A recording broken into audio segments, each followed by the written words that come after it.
ನನ್ನ ಹೆಸರು ನಂದಾ ಅಂತ. ಎಲ್ಲರೂ ಹೇಗಿದ್ದೀರಾ? ಎಲ್ಲರೂ ಚೆನ್ನಾಗಿದ್ದೀರಾ ಅಂತ ಅನ್ಕೊಂಡಿದ್ದೀನಿ. Welcome back to my YouTube channel. So ನನ್ನ ವಿಡಿಯೋಸ್ ಮೇಕಪ್ ವಿಡಿಯೋಸ್ ಆಗಿರುತ್ತೆ, ಮತ್ತೆ ಟ್ರಾವೆಲಿಂಗ್, ಕುಕಿಂಗ್, ಲೈಫ್ ಸ್ಟೈಲ್ ಈ ಥರ ವಿಡಿಯೋಸ್ನೆಲ್ಲ ಮಾಡ್ತಾ ಇರ್ತೀನಿ.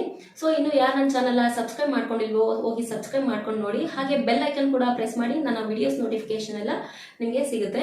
ಸೊ ನಾನು ಇವತ್ತು ಡೈಲಿ ವ್ಲಾಗ್ ಮಾಡೋಣ ಅನ್ಕೊಂಡಿದ್ದೀನಿ. ಬನ್ನಿ ಯಾವ ಥರ ಹೋಗುತ್ತೆ ಇವತ್ತಿನ ದಿನ ಅಂತ ನೋಡೋಣ. ಇವತ್ತು ಬೆಳಗ್ಗೆಯಿಂದ ವ್ಲಾಗ್ ಮಾಡ್ತಾ ಇದ್ದೀನಿ. ಎದ್ದ ತಕ್ಷಣ ಆಚೆ ಕಡೆ ಬಂದು ಬೆಳಗ್ಗೆ ಟೈಮ್ ಅಂತೂ ಫ್ರೆಶ್ ಗಾಳಿ ಇರುತ್ತೆ, ಯಾವ ವೆಹಿಕಲ್ ಸೌಂಡ್ಸು ಇರೋದಿಲ್ಲ, ಮತ್ತು ಪಕ್ಷಿಗಳ ಕಲರವ ಸೌಂಡು ಎಷ್ಟು ಚೆಂದ ಅಲ್ವಾ. ಸೊ ಹಾಗೆ ಒಂದು 10-15 ನಿಮಿಷ ನೋಡ್ಕೊಳ್ತಾ ನಿಂತ್ಕೊಂಡ್ಬಿಟ್ಟೆ. ಟೈಮ್ ಹೋಗಿದ್ದೆ ಗೊತ್ತಾಗಲಿಲ್ಲ. ಸ್ವಲ್ಪ ತರಕಾರಿ ಬೇಕಿತ್ತು, ಹಾಗೆ ಹೋಗ್ತಾ ಈ ವ್ಯೂ ಎಷ್ಟು ಚೆಂದ ಅನ್ನಿಸ್ತಿತ್ತು. ಆ ಗಿಡ ಹೂಗಳು ಎಲ್ಲ ನೋಡ್ತಾ ಹಾಗೆಯೇ ಕ್ಯಾಪ್ಚರ್ ಮಾಡಿಕೊಂಡೆ. ತರಕಾರಿ ಎಲ್ಲ ತೊಗೊಂಡು ಬಂದಮೇಲೆ ಸ್ನಾನ ಮಾಡಿಕೊಂಡು ಸ್ವಲ್ಪ ಸ್ಕಿನ್ ಕೇರ್ ಮಾಡ್ಕೊಳ್ಳೋಣ ಅಂತ ಮಾಡ್ಕೊಳ್ತಾ ಇದ್ದೀನಿ.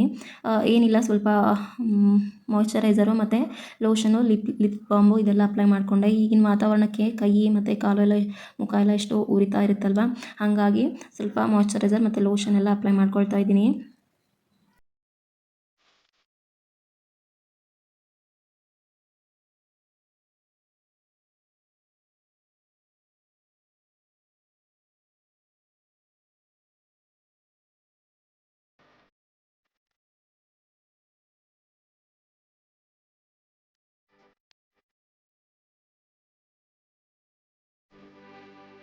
ನನ್ನ ಮಗಳು ಇನ್ನು ಮಲಗಿದ್ಲು. ಅವಳು ಎದ್ದೇಳೋಷ್ಟರಲ್ಲೇ ಪೂಜೆ ಮುಗಿಸ್ಕೊಂಬೇಡ ಅಂತ ಹೇಳಿ ಪೂಜೆ ಮಾಡ್ಕೊಳ್ತಾ ಇದ್ದೀನಿ. ಅವಳು ಎದ್ಲು ಅಂತಂದರೆ ನನಗೇನು ಕೆಲಸ ಮಾಡೋಕ್ಕೆ ಬಿಡೋದಿಲ್ಲ. ಹಾಗಾಗಿ ಬೇಗ ಬೇಗ ಕೆಲಸ ಎಲ್ಲ ಮುಗಿಸ್ಕೊಂಡು ಅವಳನ್ನ ಎಬ್ಬಿಸಿ ಫ್ರೆಶ್ ಎಲ್ಲ ಮಾಡಿಸ್ಕೊತ ಕೂತ್ಕೊಂಡ್ರೆ ಟೈಮ್ ಆಗುತ್ತೆ ಅಂತ ಹೇಳಿ ಪೂಜೆ ಮಾಡ್ಕೊಂಡು ಬಂದುಬಿಡೋಣ ಅಂತ ಹೇಳಿ ಪೂಜೆಗೆಲ್ಲ ರೆಡಿ ಮಾಡ್ಕೊಳ್ತಾ ಇದ್ದೀನಿ. ಪೂಜೆ ಎಲ್ಲ ಮಾಡಿ ಆದಮೇಲೆ ಎಬ್ಸೋಣ ಬಿಡು ಅಂತ ಸುಮ್ಮನಾದೆ ನಾನು. ಸರಿ ಆಯಿತು, ಪೂಜೆ ಮಾಡೋಣ ಅಂತ ಪೂಜೆ ಮಾಡ್ತಾಯಿದ್ದೀನಿ. ನಾನು ರಾಯರ್ ಫೋಟೋ ಮತ್ತು ಬಾಬಾ ಅವ್ರ ಫೋಟೋನ ಏನಕ್ಕೆ ದೇವ್ರ ಮನೇಲಿ ಇಟ್ಟಿಲ್ಲ ಅಂತ ಅಂದರೆ, ಈ ನಡುವೆ ಯಾರೋ ದೇವ್ರ ಮನೆಯಲ್ಲೇ ಇಟ್ಟಿದ್ದೆ ಮುಂಚೆ, ಈ ನಡುವೆ ಯಾರೋ ಬಾಬಾ ಅವ್ರದ್ದು ಮತ್ತು ರಾಯರ್ ಫೋಟೋ ದೇವ್ರ ಮನೇಲಿ ಇಟ್ಟು ಪೂಜೆ ಮಾಡಬಾರ್ದು ಅಂತ ಹೇಳಿದರು. ಹಂಗಾಗಿ ನಾನು ಡೈನಿಂಗ್ ಏರಿಯಾದಲ್ಲಿ ಇಟ್ಕೊಂಡು ಪೂಜೆ ಮಾಡ್ತಾಯಿದ್ದೀನಿ. ಅಷ್ಟರಲ್ಲೇ ನನ್ನ ಮಗಳು ಕೂಡ ಇದ್ಲು. ಅವಳಿಗೆ ಹಾಲು ರೆಡಿ ಮಾಡಿಬಿಡೋಣ ಅಂತ ಹೇಳಿ ಹಾಲು ಕೊಡೋಕ್ಕೆ ರೆಡಿ ಮಾಡ್ತಾಯಿದ್ದೀನಿ. ಅವಳಿಗೆ ಬ್ರಷ್ ಮಾಡು ಅಂತ ಹೇಳಿಬಿಟ್ಟು ನಾನು ಇಲ್ಲಿ ಹಾಲು ರೆಡಿ ಮಾಡ್ತಾಯಿದ್ದೀನಿ.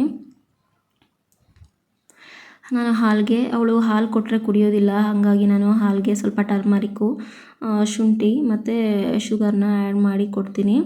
ಅದು ಬಾದಾಮ್ ಮಿಲ್ಕ್ ಥರ ಚೆನ್ನಾಗಿ ಅನಿಸುತ್ತೆ.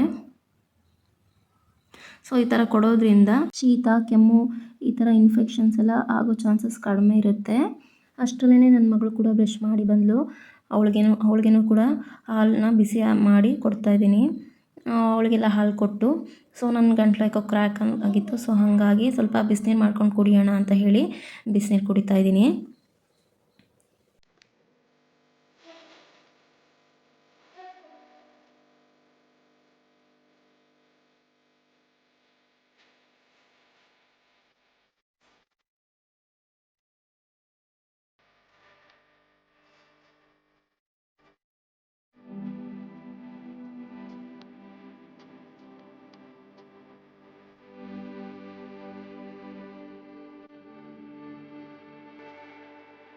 ಸಿಂಪಲಾಗಿ ಟೊಮೊಟೊ ರೈಸ್ ಮಾಡ್ಕೊಳ್ಳೋಣ ಅಂತ ಮಾಡ್ಕೊಳ್ತಾ ಇದ್ದೀನಿ.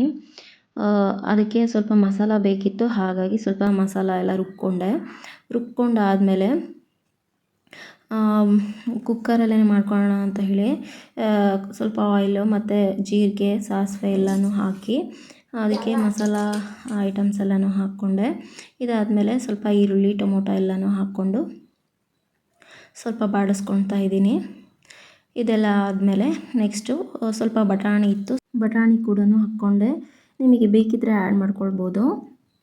ಇದಾದಮೇಲೆ ನೆಕ್ಸ್ಟು ಏನು ರುಬ್ಬಿರ್ತೀವಲ್ಲ ಆ ಪೇಸ್ಟ್ನ ಹಾಕ್ಕೊಂಡು ಸ್ವಲ್ಪ ಟರ್ಮರಿಕ್ಕು, ಸ್ವಲ್ಪ ಖಾರದ ಪುಡಿ ಇದೆಲ್ಲ ಹಾಕ್ಕೊಂಡು ಮಿಕ್ಸ್ ಮಾಡ್ಕೊಳ್ತಾ ಇದ್ದೀನಿ. ಇದಾದಮೇಲೆ ನೆಕ್ಸ್ಟು ನಮಗೆ ಎಷ್ಟು ಕ್ವಾಂಟಿಟಿ ರೈಸ್ ಬೇಕೋ ಅಷ್ಟು ಆ್ಯಡ್ ಮಾಡಿಕೊಂಡು ಎಲ್ಲ ನೀಟಾಗಿ ಮಿಕ್ಸ್ ಮಾಡಿಕೊಂಡು ಅದಕ್ಕೆ ಎಷ್ಟು ಕ್ವಾಂಟಿಟಿ ನೀರು ಬೇಕೋ ಅಷ್ಟು ಆ್ಯಡ್ ಮಾಡಿಕೊಂಡು ಲಿಡ್ ಕ್ಲೋಸ್ ಮಾಡಿದರೆ ಮುಗೀತು. ಬೇಕಾದರೆ ನಿಮಗೆ ಲಾಸ್ಟಲ್ಲಿ ಸ್ವಲ್ಪ ತುಪ್ಪ ಬೇಕಾದರೆ ಆ್ಯಡ್ ಮಾಡ್ಕೊಳ್ಬೋದು.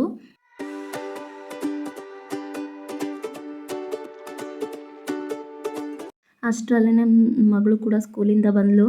ಸೊ ಅವಳು ಬಂದ ತಕ್ಷಣ ಅವಳಿಗೆ ಫ್ರೆಶ್ ಅಪ್ ಆಗಿ ಮಾಡ್ಕೊಳಕ್ಕೆ ಹೇಳಿದೆ. ಫ್ರೆಶ್ ಅಪ್ ಆಗಿ ಬಂದಮೇಲೆ ಸ್ವಲ್ಪ ಸ್ನ್ಯಾಕ್ಸ್ ಅಥವಾ ಫ್ರೂಟ್ಸ್ ಏನಾದರೂ ತಿಂದಾದಮೇಲೆ ಸ್ವಲ್ಪ ಹಾಲು ಕೊಡ್ತೀನಿ. ಹಾಲು ಕುಡಿದ್ಬಿಟ್ಟು ಏನಾದರೂ ಓದ್ಕೊಳ್ಳೋದಿದ್ರೆ ಓದ್ಕೊಳ್ತಾಳೆ, ಇಲ್ಲ ಹೋಮ್ವರ್ಕ್ ಮಾಡೋದಿದ್ರೆ ಮಾಡ್ಕೊಳ್ತಾಳೆ. ಅವಳದು ನೆಕ್ಸ್ಟ್ ಡೇನೇ ಆ್ಯನ್ಯುವಲ್ ಡೇ ಬೇರೆ ಇತ್ತು. ಸೊ ಹಾಗಾಗಿ ಅಮ್ಮ ಮೆಹಂದಿ ಮತ್ತು ನೇಲ್ ಪಾಲಿಶ್ ಎಲ್ಲ ಹಚ್ಚು ಅಂತ ಹೇಳಿದ್ಲು. ಹಾಗಾಗಿ ಮೆಹಂದಿ ಹಚ್ತಿದ್ದೀನಿ. ಅವಳಿಗೆ ಈ ಥರ ಮೆಹಂದಿ ಮತ್ತು ನೇಲ್ ಪಾಲಿಶ್ ಹಚ್ಕೊಳ್ಳೋದು ಎಲ್ಲ ತುಂಬ ಇಷ್ಟ. ಯಾವಾಗಲೂ ಅಮ್ಮ ನೇಲ್ ಪಾಲಿಶ್ ಹಚ್ಚು, ಮೆಹಂದಿ ಹಚ್ಚು ಅಂತ ಇರ್ತಾಳೆ. ನಾನು ಏನಾದರೂ ಫೆಸ್ಟಿವಲ್ ಇದ್ದರೆ ಮಾತ್ರ ಹಚ್ತಾ ಇರ್ತೀನಿ, ಇಲ್ಲ ಬೇರೆ ಟೈಮಲ್ಲೆಲ್ಲ ಹಚ್ಚೋದಿಲ್ಲ. ನನಗೆ ಮೆಹಂದಿ ಹಾಕೋಕ್ಕೆ ಅಷ್ಟೊಂದೆಲ್ಲ ಬರೋದಿಲ್ಲ. ನನಗೆ ಯಾವ ಥರ ಬರುತ್ತೋ ಆ ಥರ ಹಾಕ್ಕೊಡ್ತಾಯಿದ್ದೆ ಸಿಂಪಲ್ಲಾಗೇ.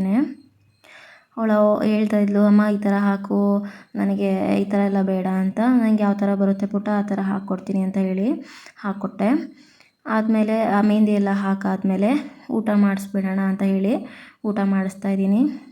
ಅವಳು ಟಿ ವಿ ಎಲ್ಲ ನೋಡಿಕೊಂಡು ಊಟ ಮಾಡ್ತಾಯಿದ್ದಾಳೆ. ಸೊ ಇವಾಗಿನ ಮಕ್ಕಳೆಲ್ಲ ಟಿ ವಿಗೆ ಮತ್ತು ಫೋನ್ಗೆಲ್ಲ ಅಡಿಕ್ಟ್ ಆಗಿಬಿಟ್ಟಿದ್ದಾರೆ. ಸೊ ನಾನು ಫೋನ್ ಮಾತ್ರ ಕೊಡೋದಿಲ್ಲ ಅವಳಿಗೆ, ಟಿ ವಿಯಲ್ಲೇ ನೋಡ್ಕೊ ಅಂತ ಹೇಳಿ ಟಿ ವಿ ಹಚ್ಕೊಟ್ಟಿರ್ತೀನಿ. ಊಟ ಮಾಡಿ ಆದಮೇಲೆ ಡ್ಯಾನ್ಸ್ ಪ್ರಾಕ್ಟೀಸ್ ಮಾಡ್ಕೊಳ್ತೀನಿ ಅಂತ ಹೇಳ್ತಿದ್ಲು. ಸರಿ ಆಯಿತು ಮಾಡ್ಕೊ ಅಂತ ಹೇಳಿ ಅಷ್ಟರೊಳಗೆ ಅಡುಗೆ ಮನೆ ಕ್ಲೀನ್ ಮಾಡ್ಕೊಳ್ಳೋಣ ಅಂತ ಹೇಳಿ ಅಡುಗೆ ಮನೆ ಕ್ಲೀನ್ ಮಾಡ್ಕೊಳ್ತಾ ಇದ್ದೀನಿ. ಸೊ ರಾತ್ರಿಯೇ ನೀಟಾಗಿ ಅಡುಗೆ ಮನೆ ಎಲ್ಲ ಕ್ಲೀನ್ ಮಾಡ್ಕೊಂಡ್ಬಿಟ್ರೆ ಬೆಳಗ್ಗೆಗೆ ಹೆಲ್ಪ್ ಆಗುತ್ತೆ. ಮತ್ತು ಬೆಳಗ್ಗೆ ಎದ್ದ ತಕ್ಷಣ ಅಡುಗೆ ಮನೆ ಕ್ಲೀನ್ ಮಾಡ್ಕೊಳ್ಳೋದು, ಪಾತ್ರೆ ತೊಳ್ಕೊಳೋದು ಅದೆಲ್ಲ ಟೆನ್ಷನ್ ಇರೋದಿಲ್ಲ.